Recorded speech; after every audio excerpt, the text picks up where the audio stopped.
Welcome to the Quadrant Chambers Aviation Panel, the airline industry challenges and future opportunities. This is one of our regular gatherings for the aviation legal community, in which we usually raise and discuss topical points of technical law and legal trends. But our event today is slightly different. As we speak this afternoon, we may be, and we hope we are, at the historical low point of both the COVID pandemic and the crisis in commercial travel. Within the last 24 hours, the UK government has announced that UK residents returning from South America, Portugal and Southern Africa will have to quarantine in hotels for 2 weeks, and non-UK residents are completely banned. And the latest information that we have is that Heathrow is operating about 100 flights a day, and there are about 30 flights a day into other airports in the south. And of course, we now have Brexit. Who would have thought that would have been knocked off the top spot as the aviation on the aviation threat leaderboard? Given the present circumstances facing the industry, we want to offer a different and fresh commercial and regulatory perspective on the challenges confronting aviation and some of the pathways to the recovery, as well as the legal perspective. So I'm very pleased to introduce into our home offices our panelists today, who've been at the very centre of the crisis and can speak authoritatively and personally about the impact of the pandemic. And I can assure you it's not all doom and gloom. They have a positive message to give about the future and emerging opportunities. So first of all, it's an honour to welcome Paul Griffiths. Paul has been the CEO of Dubai Airports since 2007. In that role, he's responsible for DXB, which, of course, in normal times is the world's busiest international airport. And it seems a while ago now, but it welcomed its billionth passenger in December 2018. He orchestrated the flawless launch of Terminal 3 and 2 new concourses, including the world's first facility purpose-built to receive the A380. He opened Emirates' second airport, Dubai World Central, in 2013. And of course, Paul has profound local knowledge, having been the MD of Gatwick and before then a board director of Virgin Travel. Paul, thank you. I also would like to introduce Kate Staples, whom most of you will know very well, the General Counsel and Secretary to the Civil Aviation Authority. She joined in 2010 from private practice, and after time in the Department of Transport, she has had to deal with all manner of crises, even before the pandemic. And for example, on the collapse of Thomas Cook, she found herself effectively the chief executive responsible for establishing in a couple of weeks what was, it turns out, a medium-sized shadow airline to repatriate passengers abroad. She was voted General Counsel of the Year last year, and she is a trustee of the Air Travel Trust. I know personally that she is a passionate advocate of a wider and more sensitive set of objectives in the field of aviation regulation. And our third speaker, Robert-Jan Temmink QC, I hope needs no introduction to most of you. He has a wide-ranging international practice at Quadrant as an advocate, arbitrator and mediator. He has a glittering back catalogue of aviation cases, including in the Thomas Cook liquidation and the NASJET case, and is rightly recognised in the directories. And this is the moment where I can select the quote from the directories that I most want to use. He brings a good commercial approach and sound, well-rounded commercial judgment, provides highly user-friendly support whilst always maintaining a complete handle on key facts and issues in the case.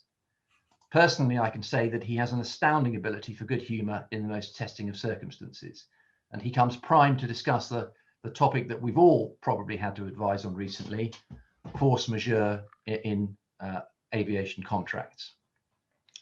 A couple of practical matters. Rather than a series of lectures, we aim for a slightly more dynamic, moderated discussion between our panelists. And secondly, because we're operating in Zoom seminars, you will not be able to use your microphones, but we do invite questions, and we ask that you use the Q&A function at the bottom of your screen, not the chat function. So, first of all, can I ask, well, welcome, Paul. Can I ask you what your last 8 months has been like? Thank you, Matthew, for the introduction. Well, first of all, if you can imagine, in March, we went from running the largest airport in the world, 1,100 flights a day, about 8 million passengers every month. And suddenly, within 2 days, that 1,100 flights a day collapsed to just 17. And you can imagine, with a very high cost fixed infrastructure business, our first immediate problem was liquidity. How on earth could we adapt to cover a complete collapse in traffic and revenue? And of course, the confidence of the traveller just evaporated overnight. No one wanted to travel for obvious medical security reasons. And we had to set about some very, very rapid and quick adjustments. Fortunately, because we employ a lot of people on outsourced contracts, we were able to scale down very quickly our frontline staff, and we went from something like 8,460 full-time equivalents down to about 3,500 in the space of less than 2 months. And we set about restructuring our supply chain, hibernating our facilities.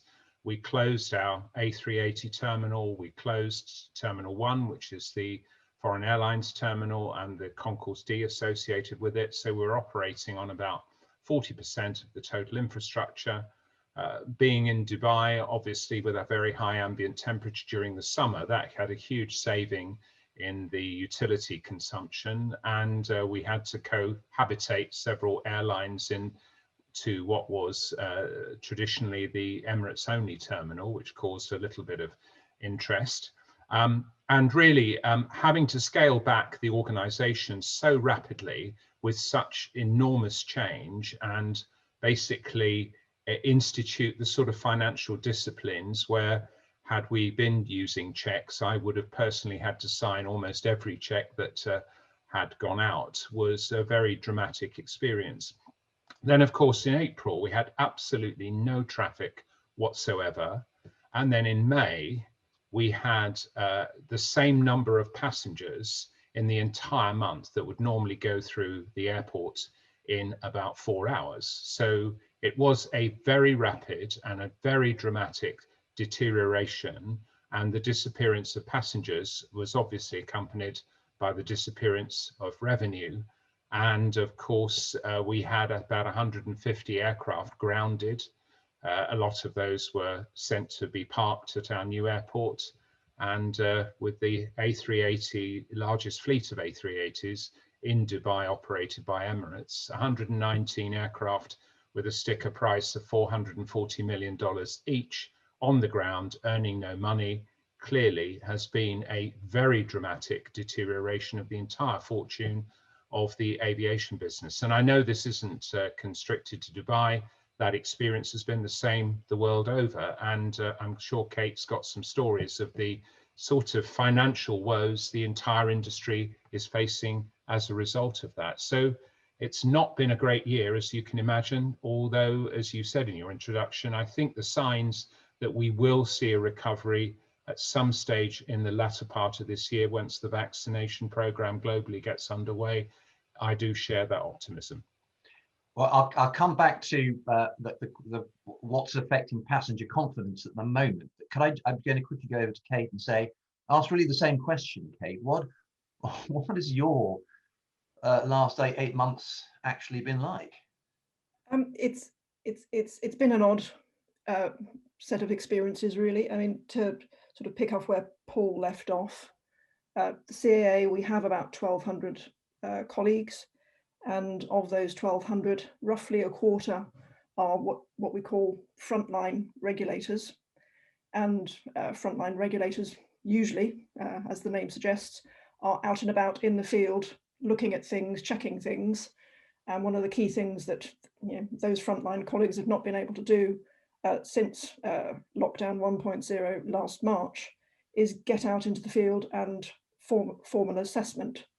So that's triggered a very deliberate and conscious effort at understanding how to regulate in circumstances where you can't actually see things.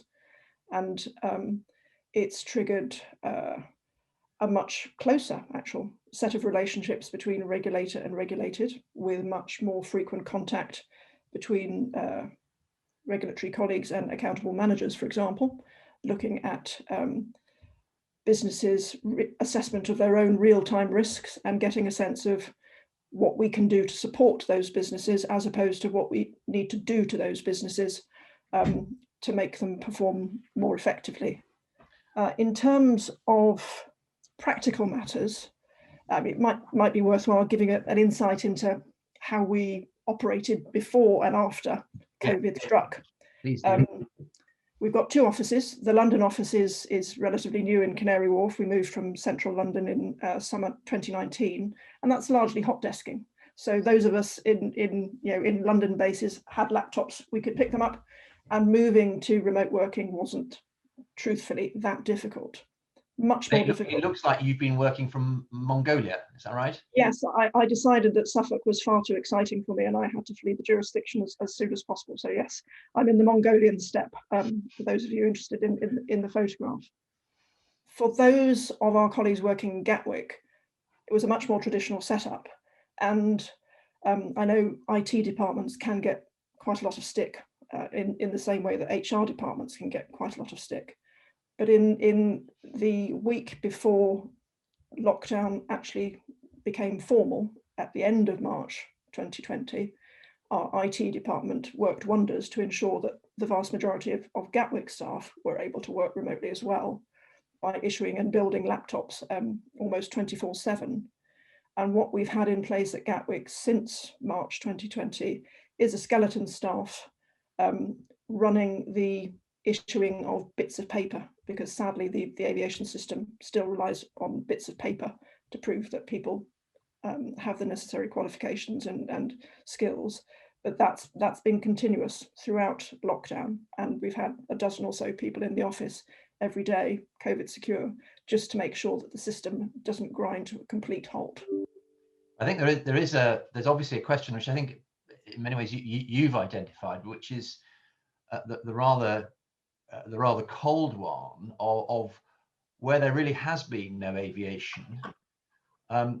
What is the regulator doing, and what can the regulator do, for example, in relation to oversight of capability and safety, and financial regulation? If we start with finance, because that, in a sense, it's more pressing, because if you haven't got money, then you can't operate. It's fair to say that we have had a tightrope to walk. We have a uniquely challenging blend of stakeholders. On the one hand, we've got consumers. On the other hand, we've got industry. And on a third hand, we have government. And what this pandemic crisis has shown is that the legal framework is perfect, other than when it's deeply imperfect, when complete disruption enters the fray. So managing the application and regulation of a legal framework that was designed for stable, good times, in times that are anything but stable and anything but good, has required us to be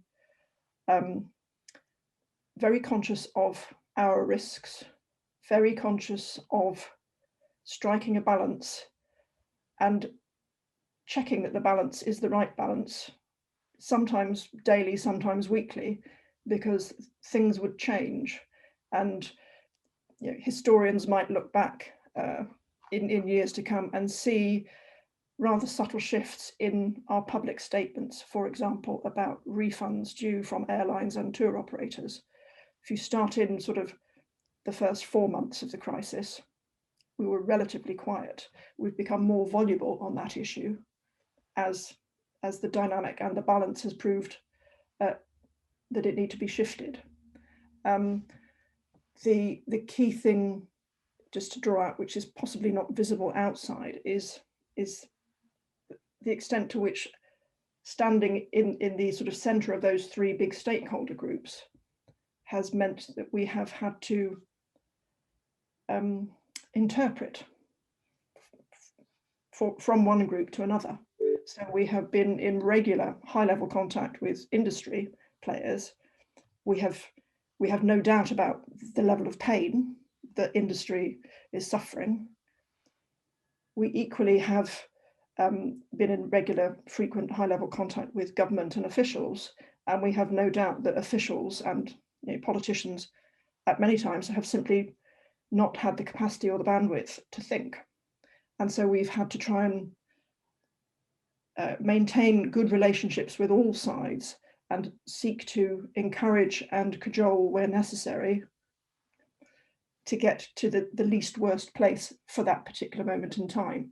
And it has been changing. I mean, the regulations that have recently come into force in relation to passenger locator forms and pre-departure testing, they're an object lesson in legislation at speed.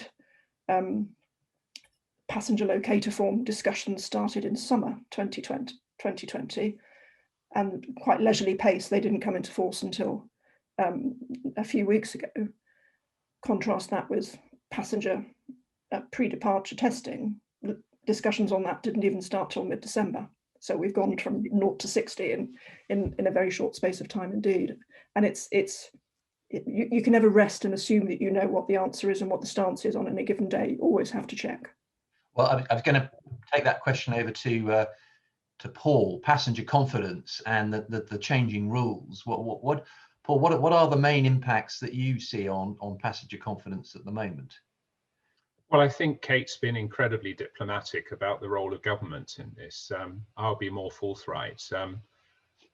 Globally, governments have generally been completely shambolic in the way they have managed the travel regulations, and I think passenger confidence has been shaken because clearly medical security is a huge subject. And I think airlines and airports, if I may blow our own trumpets here for the industry, have taken extraordinary measures very practically and very quickly to assure passengers that we have tried to achieve almost sort of hospital operating theatre conditions on board aircraft and through airports to ensure social distancing is enforced, proper PPE is being worn, masks, etc., by passengers and staff. We've cleaned and cleaned again all of the surfaces within the airports and made it huge changes to a lot of the process to make them touchless. And I think the biggest problem is that the global response to this has been totally uncoordinated. There's been a huge amount of very confusing and changing information. And even those passengers that have travelled and have taken at face value the assurances that we've given, and I think have largely seen that those assurances are valid, have been put off by the potential of being stuck overseas or onerous and ridiculous quarantine requirements. And I see that the debate around hotel quarantine is raging at the moment. But if Heathrow assumes 10,000 arrivals a day, the complete hotel stock around Heathrow will be completely saturated within 2 days. So a 14 or 10-day quarantine in a hotel close to the airport's just not going to be practically possible. So I think the biggest problem at the moment, there's been no global coordination. Every government has focused on its own domestic problems, which you can understand why they would do that. But the lack of coordination and cooperation across the globe with everyone doing their own thing has, of course, led to complete confusion and the suppression of the economy. The impact on social, mental health and well-being has been huge. And of course, people are really not in a position now that they are wanting to travel despite whatever assurances we can give because of this approach. And do you think that the way in which the regulations have been changed is going to cause, in the past, is going to cause problems with passenger confidence in future? I don't think so, because I think, quite honestly, and I know the CAA in the UK and certainly the GCAA in the UAE have been pretty quick to respond to put things in place that they believe will assist. But as Kate was saying earlier, you know, the delay in trying to get some of these basic measures. I mean, we're dealing with a propagating virus here. We're not dealing with some global policy that you can take 5 years to form. We needed an emergency response, and at DXB we immediately put in free COVID tests on arrival, and it was a requirement for anyone entering the UAE to have a COVID test. And what we were doing is taking those contact details, testing people on arrival, sending them off to a hotel and giving them the results within 24 hours. And once they had their results on their phone, they were free to go. And I think that sort of rapid response, you know, the technology exists to make this a lot easier than a lot of governments are making it. And I think the problem is we're in this position now, firmly in the grip of a second wave of infection, because the ineffectiveness of the measures and the time it took and the lack of social responsibility to stick to them in certain countries. So, you know, unfortunately, I would point the finger at the lack of global coordination and proper governance as to the reason why the industry, and in fact the whole world, is in the position it finds itself today. Kate, has the lack of consistency in the governmental response internationally caused the CAA problems? And if so, how has it been able to try and tackle those? I mean, I'm really pleased that Paul has been quite as blunt as he has, because it's important that the impact of this is clear. I think one thing that has been relatively impressive is the speed at which ICAO has sought to pull together guidance. Now, obviously, ICAO is not it's the organisation, the secretariat that's driven that, and governments have played a part, but it's not been as much as the full weight of governmental policy making would normally allow. So ICAO has done some good stuff. The CART guidance is helpful. Which guidances in particular are you thinking of? If you go to the ICAO website, I can't remember what CART stands for. I've got so used to trotting out the acronym, but it's there as a series of recommendations and guidance and documentation which enables carriers and airports to assess their sort of passenger health level of performance, to precisely, as Paul would say, to ensure passenger confidence, so that you can have an end-to-end journey where you know at each stage how well you are going to be looked after and the risks you're running. So there is some very detailed, very comprehensive guidance that exists. What doesn't yet go with the guidance is any form of assessment or insight as to how well entities, organisations are performing. We have done a lot of work in the UK with a few airports and airlines to test how that could work, and it's proved very valuable, and we're ready to go with an assessment process and, if you like, assurance regime. It is only recently that we've had the green light internally within government circles to push ahead with that, and that's helpful, and hopefully we'll be able to make much more of that in the coming weeks and months. But again, I come back to the fact that whilst we were working on it, officials really were struggling to find the capacity and the bandwidth to step back and think about an international response. And I am heartened from having discussions with officials in DFT and at ICAO that is the top of the agenda. Yeah, Annex 9 is the annex to the Chicago Convention that deals with facilitation. It's always been a bit of an afterthought, actually, in my own view, in ICAO circles, because ICAO tends to think very much on safety and security rather than crossing borders. I think crossing borders is now an issue that is #1 priority at ICAO level. It will get the focus it deserves. How quickly things will move, I have my doubts. ICAO is an international body. It tends to move at the pace of the slowest. But I think certainly my informal conversations with representatives from the US, Canada, Australia, Singapore suggest there is a concerted push to make stuff happen, because we cannot have much more of the pause, the cessation of aviation that we've seen, partly because of the damage it does to the aviation industry, but more importantly because of the damage it does to economies around the world, the extent to which they allow global interaction to take place and to thrive. We can take it for granted until it's not there. So there is a huge push to improve the situation. It will never be quick enough for all of us, but I think there are signs that it is beginning to move.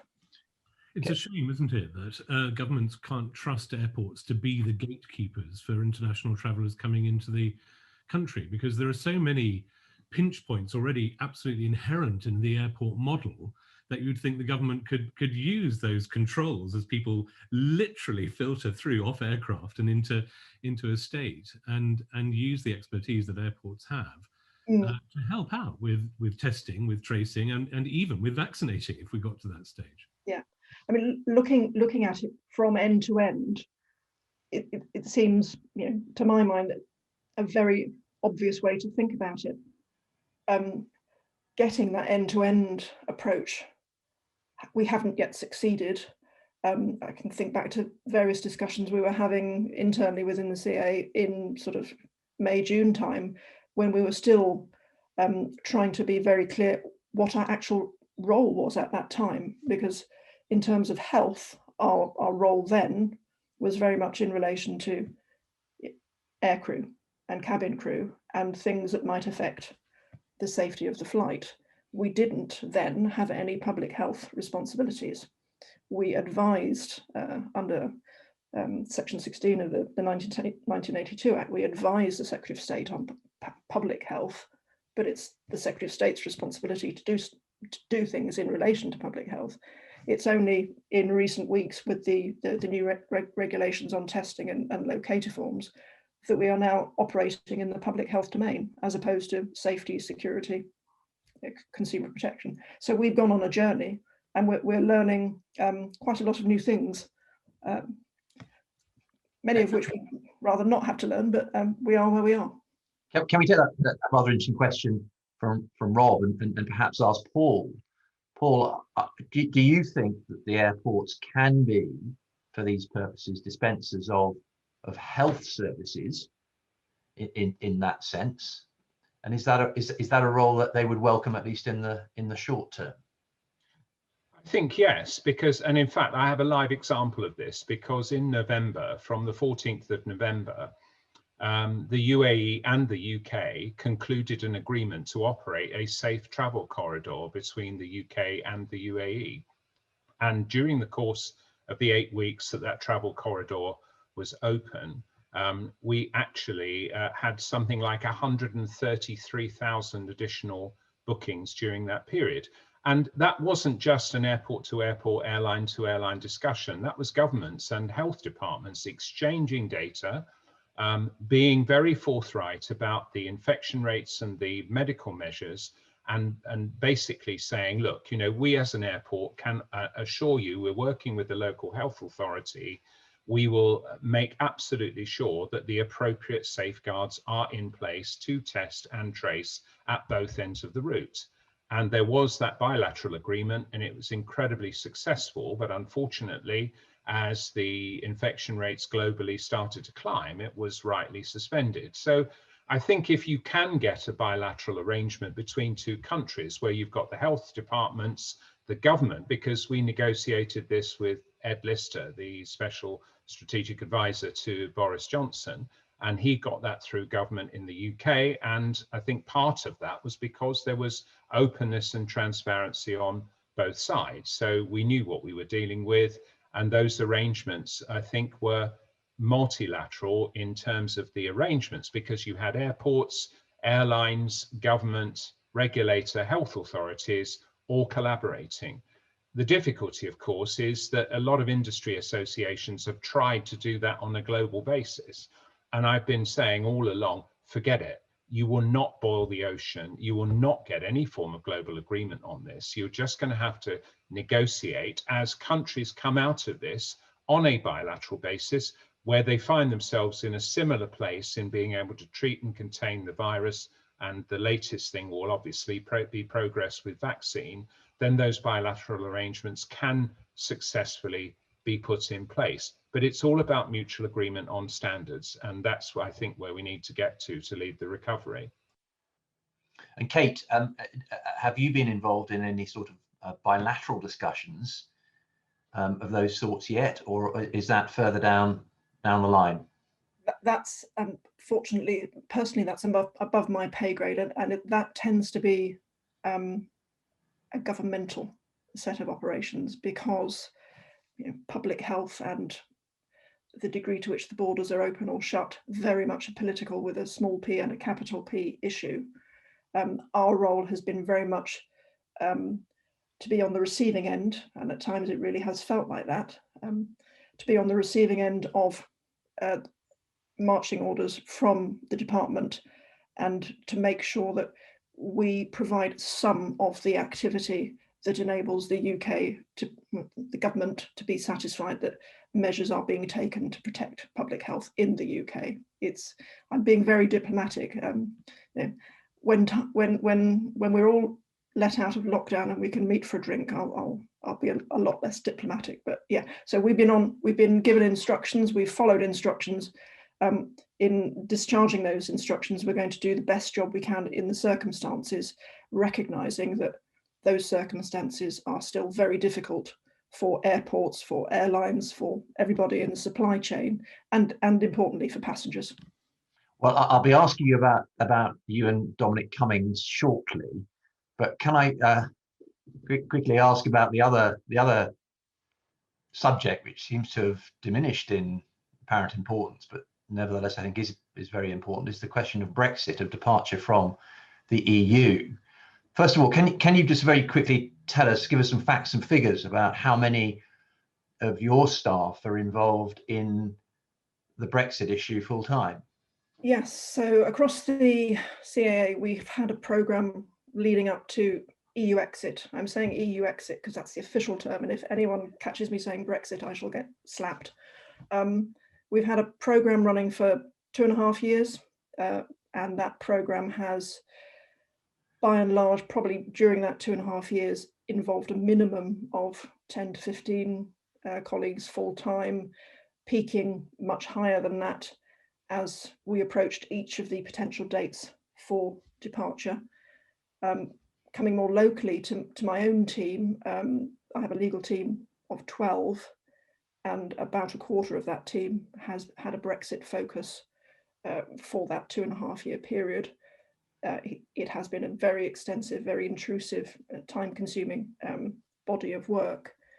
And with each of the successive 3 dates upon which the UK was going to leave EASA and leave the EU, we subtly shifted our planning assumptions, and the planning assumption leading up to the 31st of December 2020 was that there would be no deal. So in that respect, the deal that was announced on the 24th of December was all upside. We had taken the time to prepare extensive guidance for all aspects of industry. And what we're seeing now is that particular questions are being raised by those who have particular issues, be they individual pilots who've started training in the EU and want to know if they can complete their training in the UK, airlines wanting to know how they can configure their fleets and the extent to which they need to have UK aircraft as opposed to wet leasing non-UK aircraft. And so I imagine that we will have a continuing diet of particular questions from particular entities over the coming weeks and months, and that we will learn things that we didn't expect to learn and find problems that we didn't know existed simply because we bump up against them. Can I ask you, as wages at the moment, in a better position than most of us, can you identify what are likely to be the main strategic choices that government and industry are going to need to make in the next phase of discussions with the EU? Yes, I mean, we know that commercial industry has, what we know, I say boldly, we know, it seems to be clear that commercial industry favours an approach that will mirror and mimic the European model, because that is the model that we've been working with for so many decades. On that basis, I think the degree of divergence will probably be quite limited in the short to medium term. It may be that in the longer term, maybe if there are perceived to be particular advantages that accrue, greater divergence will come to pass. I think where we will see more appetite for change and more political support for change is in relation to recreational and support, GA. The current Secretary of State, Mr. Shapps, is a keen private pilot. He has brought to his tenure as Secretary of State for Transport a keen interest in the work of the CAA that some of his predecessors didn't necessarily share, but he's very ambitious for what the UK ought to offer sport and recreational flyers, and has a mantra of making the UK the best place for general aviation. So I think we can expect to see a focus on what the regulation should contain, and more importantly, what it is no longer necessary for it to contain, and a focus on that. I suppose the challenge we have, and the challenge that DFT has, is managing ambition, because lots of interest groups have already come along with a list of things they want to change. We only anticipate sort of two legislative slots per year in relation to secondary legislation, so we're going to have to be quite choosy as to what we focus on. I think one of the questions that many of the listeners today will be wanting to ask is, where are we going on access to internal EU flying, commercial flying? Are we going anywhere? Is there any discussion about that? The honest answer is I don't know. I mean, obviously we got the deal done on the 24th, gives us thirds and fourths.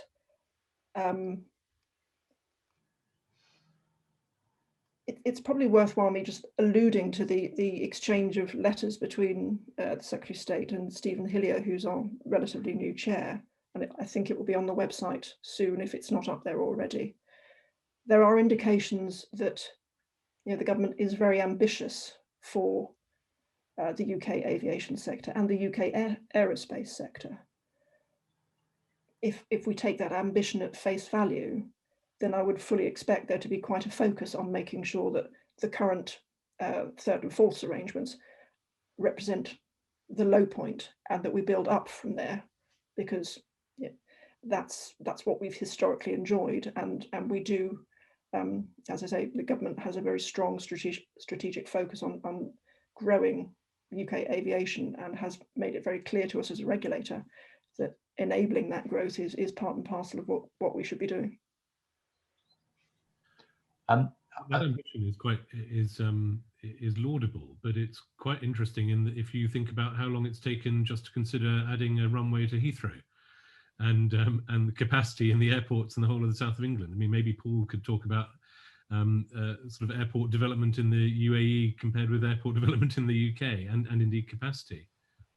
I'd be very happy to comment on that. Quite poignantly, actually, when I left Gatwick, we were in 2007 an airport of about 32 million, and Dubai was roughly the same. I think they were 7 and 8. And I think within a few years, we were the largest international in the world, and in 2019 reached 91 million passengers. So we tripled in size in just over a decade. I think Gatwick ended up touching 40, and of course, unfortunately now is much lower. I mean, we've still got the crown of largest international airport in the world, but sadly through the attrition of our competitors rather than by the growth of our own particular business. So And of course, during that time, we have added something like two terminals, 3 concourses, another airport, an additional runway, and increased the capacity of every single facility. And I have to say that the drive to try and create an additional runway in the southeast of England's gone on for about 50 years, I think, with very little progress. And there's been so many stops and starts on that. It's quite laughable, for an island that depends on its links to its neighbours or its newly divorced neighbours. Nevertheless, airport capacity is a very key enabler of GDP growth. In Dubai, we are responsible for about 1/3 of GDP through the direct contribution from travel, tourism, and good links. And we have 260 cities connected directly from Dubai. So we're probably one of the world's most connected cities. It's only Atlanta in the US that's got more flights to more cities. And that's because obviously it has such a huge domestic network. So, having been a product of the UK aviation industry, now happily an expatriate in the UAE aviation industry, the difference in progress and the ability of the aviation industry to drive this huge enhancement to the economic prosperity of a country couldn't be more starkly demonstrated. And it's such a shame it's been mired in politics and resistance for so long. And, I think the UK suffered hugely as a result. I don't know if I've made my views clear enough on that subject, have I? I'm still waiting for the punchline. No, can I ask you, Paul? Clearly, there is a lot of entrepreneurial energy there and support from government. What do you see as the main milestones towards the recovery for you? Well, first of all, clearly the vaccine program is hugely important, and the UAE, I think, is just ahead of the UK. Sorry, I must stop doing that. Just ahead of the UK on rolling out the vaccine, only second to Israel. And I think Israel invested in the technology to develop the vaccine very early on. So I think the thing is the propagation of the vaccine is incredibly important. And also, I think with 4 billion people globally having been under some form of lockdown over the last 8-9 months, the propensity to travel and get back in the air is certainly there. And I'm sure if we took a poll amongst our audience today of those who miss travel the most and the mobility the most, I'm sure that would get very high scores. So I think when the demand resurges and people feel confident enough to travel because the vaccination program globally has rolled out, then I think travel will start again. Already we're up to something like 27% of our global network already, and clearly over the last few months we've been able to stabilize the business and actually get something like 25% of the passenger numbers through. We had 2.19 million passengers through in December, which is actually not bad. I mean, it's roughly a quarter of where we would expect to be in a normal year. But I think the thing is, it really does depend on the rollout of the vaccine and the establishment of either bilateral arrangements, or maybe at long last there may be some sort of global standard to reassure people that it's safe to travel again. I mean, I had a conversation with the representatives from the US government a couple of months ago, and quite honestly, it was incredibly difficult to see how on earth they were going to get out of the situation, because there was no federal mandate. There was a statement that they weren't going to allow people on planes till it was safe to do so, but absolutely no strategy of how to get there. So I think governments need to get their head around this very quickly as to how they're going to manage it, and take the lead from the industry that's done a huge amount to make travel safe again. Before I go over to Kate, can I just say that in a few minutes we'll be taking questions from the people, from our guest attendees and audience. So if you have any questions, please use the chat. Sorry, not the chat. The question and answer function. Kate, can I ask what developments you see in terms of digital passports and whether they're likely to be used in the medium term? It's a good idea to try and have something that is portable and that each person can take with them. I suppose I'm a little bit skeptical about the speed at which it will happen, simply because I look to other experience in the international and sort of domestic framework. It is only within the last few months that e-licensing of pilots has become a real possibility at ICAO level, and that we have the technology. We've long had the technology to do things digitally as opposed to on paper. So experience suggests that it will take far longer than we would wish it to. And one of the other painful things that we're bumping up against domestically is cost. It costs money to invest in the IT systems to issue things of this nature, and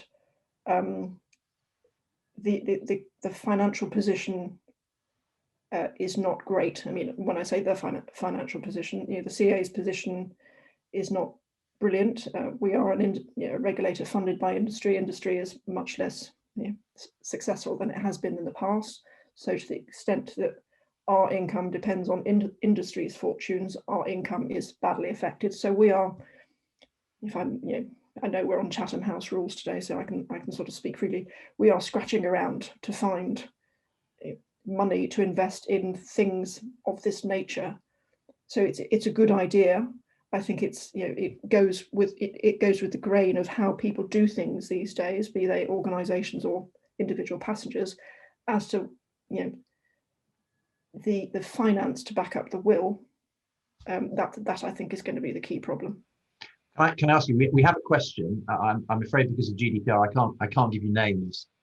But there is a question to Kate. To what extent are aviation authorities in contact with one another to form a coherent global plan of action to support the quick return of operations?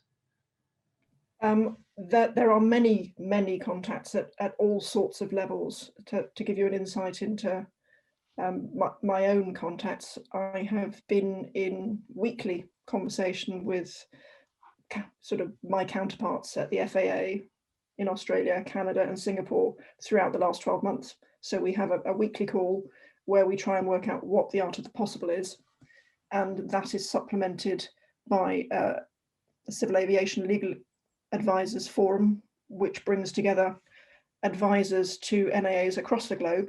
And again, that has been a forum in which information has been shared and ideas have been taken forward.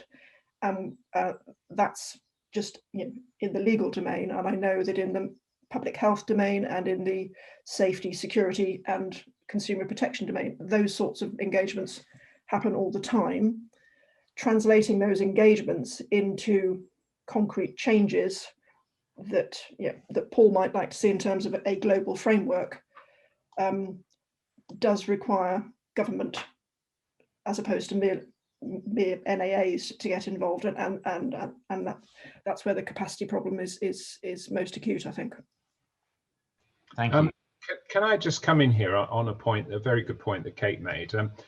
I think the world's at quite an inflection point now because of COVID-19, and we've seen the massive impact that the retail sector has had on the growing of e-commerce and the changes that are really being promoted by the availability of technology. And one point on digital passports and digital health certificates is, if we have now entrusted our credit cards into our telephones, and you can go and buy virtually anything now by just swiping your phone, it's not beyond the wit of man for exactly the same technology to be able to be used to encode our digital passports and also the appropriate health records. And in fact, IATA, the International Air Transport Association, has just launched an initiative. Again, UAE Airlines are backing that initiative, and we're in a trial with BA and a few different airlines to prove the technology. If technology is now so ubiquitous, aren't we seeing a situation where the regulation might actually lag behind the technology, and we might end up with a solution that we can't implement because governments are slowing down? I mean, pre-COVID, I was very heavily involved in an initiative to try and encode passports onto some form of digital token so that facial recognition and fingerprints or other biometrics could actually speed people through airports. But again, the speed of that was slowed down because of the lack of international agreement on standards and those sorts of things. And if we've seen the retail industry completely decimated, at least decimated by the onslaught of e-commerce whilst we've all been under lockdown, there are similar technologies that are changing life every day, that the regulations may actually be a problem in the speed at which they're moving, so we can't adopt them and make life better very quickly. Paul, thank you very much. I'm afraid that the conversation's been so interesting. I'd rather let Rob's time be reduced to a very small amount. I'm sure he's not too sad about that. But I was going to say, Robert, could you just give us a few thoughts, please, on what I know is a very important question for the airlines and for some airports, which is the question of to what extent can cash flow be managed in these circumstances by the use of arguments like frustration and force majeure. Thank you. It's not just me, I think, that's relieved that there's only 5 minutes to whip through this subject. I'm sure it's a view held by all of our listeners today. And it's very nice to see so many of them, at least virtually, in our participant panel. I took a leaf out of the advice given to me by one of the people attending today. And although Kate made the error of pouring her gin into a clear glass, I went down the mug route for my gin, as it was thought to be more socially acceptable. Look, let's talk just for a couple of minutes about this force majeure point to see who can escape from the rigors of contractual provisions as a result of the pandemic, and see what its effect is both on airport operators, carriers. First of all, force majeure, it's a concept that is ill-defined. We don't have a comprehensive definition of it. The French don't even have a word for it. It's a bit like frustration, but generally it refers to circumstances which are beyond the control of the parties and covering unforeseen acts of God. Query in some parts of the world what God is and what acts of God are. But it also covers more authorities. Marking these clauses has become somewhat of an art, and sometimes we're asked to either look at the meaning of force majeure clauses or even to draft them. But there's an overarching scheme of circumstances in which the clauses can be invoked. Basically, something has to happen which can't reasonably have been foreseen, that can result either because of human action or entirely without any human influence, so war or earthquake as just two examples, and it's beyond the parties' control, so they can't prevent the consequences. And it's always subject to the proviso that if you want to escape a contractual provision because of force majeure, you can't rely on your own acts or omissions. And in England, at least, you can't rely on a solely economic effect. There has to be a legal or physical stricture preventing performance. And all of that, again, subject to that overarching principle that you have to mitigate as much of your loss as possible. So what about COVID then? Is that a force majeure event? Well, it depends. Classic lawyer's answer, and we'd be very happy to answer particular questions about force majeure clauses and whether you can invoke them to escape your contractual liabilities on a case-by-case basis. But in my view, I think the pandemic probably could constitute a force majeure event, couldn't have been reasonably foreseen, at least arguably. It spread, but more importantly, the world governmental responses were certainly beyond parties' control, as we've been hearing both from Kate and from Paul. But there's a straightforward loss of profitability in a contract issue here. It may be insufficient, depending on the wording of your force majeure clause. And I'll give you two examples. And I'll start with a very recent case, Fibula Air Travel and Just Us Air, which came on before Mr. Justice Jacobs in October 2020. That was an interlocutory hearing, a case about retention of a security deposit in an aircraft leasing case and what might constitute a risk of dissipation of that deposit. But for our purposes, there's useful guidance about the application of force majeure clauses. So what had happened was that Fibula purported to terminate an aircraft lease 1 day before payment was due in March 2020. They relied on a force majeure provision which prevented termination of the lease in the event of, and I'm quoting here, in the event of a force majeure situation continuing for a period of 10 days or longer. Who knew then that the period of 10 days or longer provision was going to span out just as much as it did? Fibula argued that the pandemic and problems associated with it was the relevant force majeure situation. Now, the aircraft was leased to fly between Romania and Turkey, and as at the 17th of March, when Fibula sought to terminate, there was no travel ban between those countries at all. In fact, it wasn't until the 28th of March that Turkey announced a suspension of flights. The court considered that the obligation to pay the first lease payment on the 18th of March, 10 days before the Turkey suspension of flights, was therefore not affected by the pandemic, and the obligation to pay the contractual sum was not impeded by any external force. Indeed, so the court, since the clause required the event to continue for 10 days or longer, there didn't even seem to be any grounds for not paying the second lease payment, which was due on the 1st of April, since by that stage, the flight ban would only have been in place for 5 days.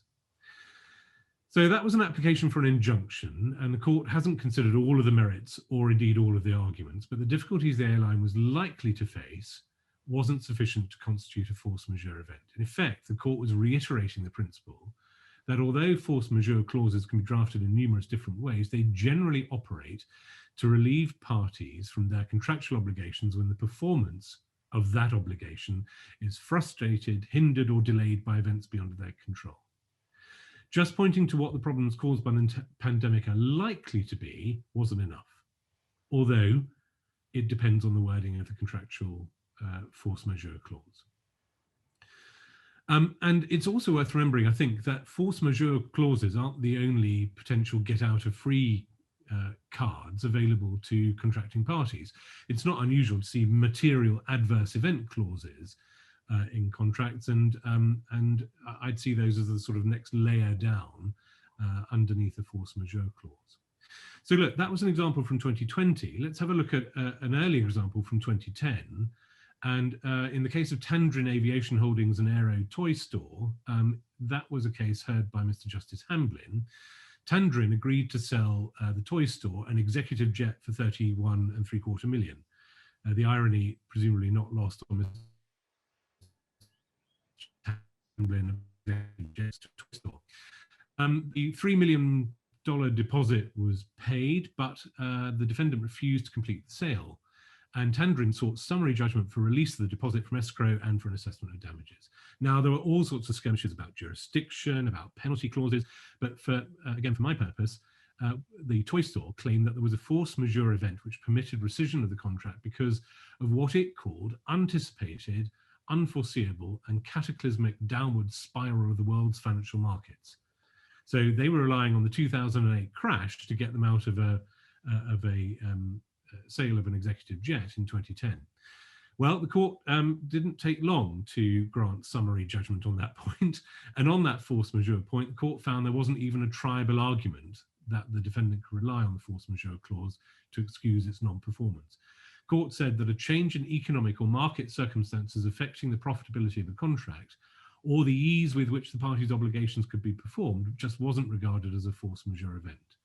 So in takeaway terms, economic circumstances weren't referred to in the force majeure clause, therefore it just wasn't good enough. So the interesting question, I think, for us is whether the pandemic and the global shutdown, which obviously undoubtedly has affected the profitability of contracts, is just one part of the test. So when Mr. Justice Hamblin referred to the ease with which the party's obligations could be performed, there was, at least a decade ago, no question of an event occurring which prevented the parties from performing their obligations at all.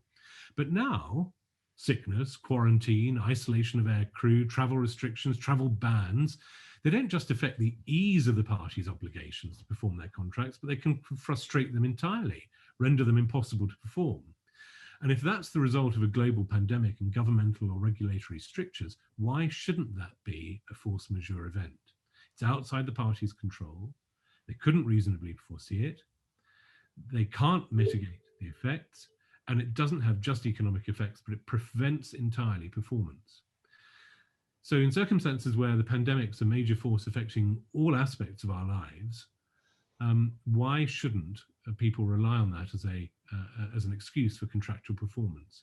Let's have a look at some of the examples. A concession in an airport duty-free area is unlikely to be able to avoid paying rent while the airport remains open, even if passenger numbers are drastically reduced. Long-term advertising contracts in an airport, again, unlikely to be caught. But many contracts between carriers and their suppliers could well be entirely frustrated by COVID rules, and in my view at least, might well constitute force majeure events. It'd be very interesting to hear, particularly from Paul, whether anybody's tried to pull the force majeure clause on any of the contracts that the airport's involved in. Thank you to Rob. A perfect example puts me to shame of speaking to the time estimate very effectively. Can we take up that invitation, Paul? Do you have from the front line there? Do you have any stories or observations on the deployment of frustration and force majeure arguments in major contracts? Yes, we've been obviously affected by the collapse in trading. But I think we've tried to avoid legal recourse, because I think the thing is, at the end of the day, a lot of the people that might see fit to invoke force majeure are really the people that we want to trade with again when situations improve. So what we've done is I've applied a very simple principle, and that is, look, we're all experiencing pain. I'm very happy to share the pain, but equally as much as I can with both my supply chain and also the concessionaires and the airport. But I will not either invoke or accept the transfer of pain. So in other words, if a concessionaire says, I want to use the force majeure clause in my contract to walk away from my obligations and not trade with you and not fulfill my need to pay you rent, I've said, well, just a moment, let's have a conversation. Do you actually want that space post-COVID or do you not? And if they've said, no, we're walking away, we don't want the space, we've said, all right, okay, we'll take the space back. But if a concessionaire wants to retain that space, it's in our interest to come to an agreement. And generally what we've done, if we suspended the need for minimum annual guarantees, in some cases we've either frozen or reduced the rent. But the idea is really to accept the fact we're all in this together and that pain should be shared rather than transferred in either direction. But I have to say that what I said right at the beginning about preserving liquidity was also about trying to get concessions from suppliers. The majority of those suppliers, of course, we will need for the longer term. So if you can avoid, I think, getting to a force majeure situation by simply recognizing the terrible situation the entire world finds it in and seek a mutually beneficial or at least damaging solution, I think that's been the way we've tried to approach it.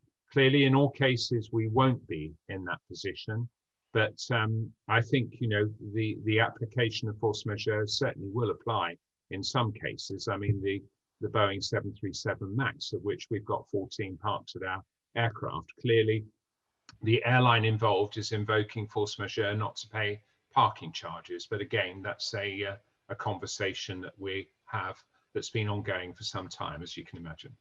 Absolutely. I really don't like this. I really don't like the sound of all these sensible compromises. It seems much better to me to. I do apologise. Litigation. Exactly. If that's putting the widespread fear of unemployment to the people listening, I do apologise for that myself. Paul, I can assure you, you are exceptional. I'm very pleased to say.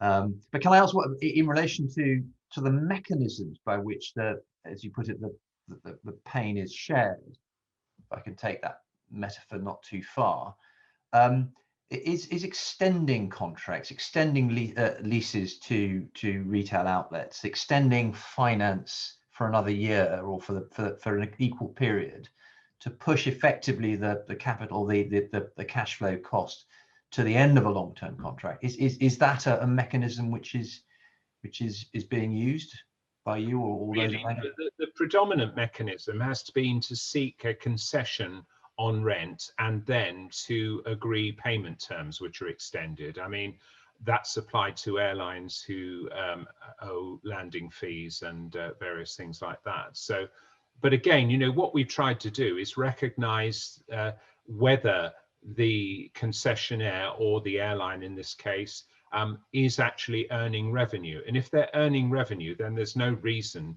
for them not to meet their obligations. If they've had their earnings power diminished, then that's where I think we've been sensible to try and reach an accommodation. What I'm trying to do actually is move into an environment for the future where instead of charging fixed rentals, we start to participate in the revenue share model rather than simply applying a fixed cost, because I think that puts the airlines, the concessionaires and the airports onto a common platform of having a mutually joined interest in making things more successful.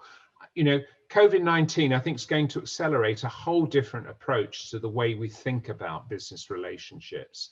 And it's really interesting. One thing, Sheikh Ahmed, my boss, who's the ruler's uncle here in Dubai, always says to me is that, look, you know, watch what happens during this period of pain, because those who are the most flexible and are the most accommodating during the bad times are the people that you want to trade with in the good times. And I think that as a sort of underpinning principle is very sound and wise, and has guided, I think, a lot of the negotiations that we've conducted quite successfully over the last few months. Paul, thank you. That is a little ray of hope and positivism for the future. Before we finish, and I see that we still have all of our attendees, even though we're a few minutes over time, can I ask one last question to Kate to ask whether you see any signs of for positivity in the future in your field? I do, and I think I've mentioned already the exchange of letters between the Secretary of State and Stephen Hillier, and I'm just going to read a few bits from the Secretary of State's letter to us, which is dated the 1st of December.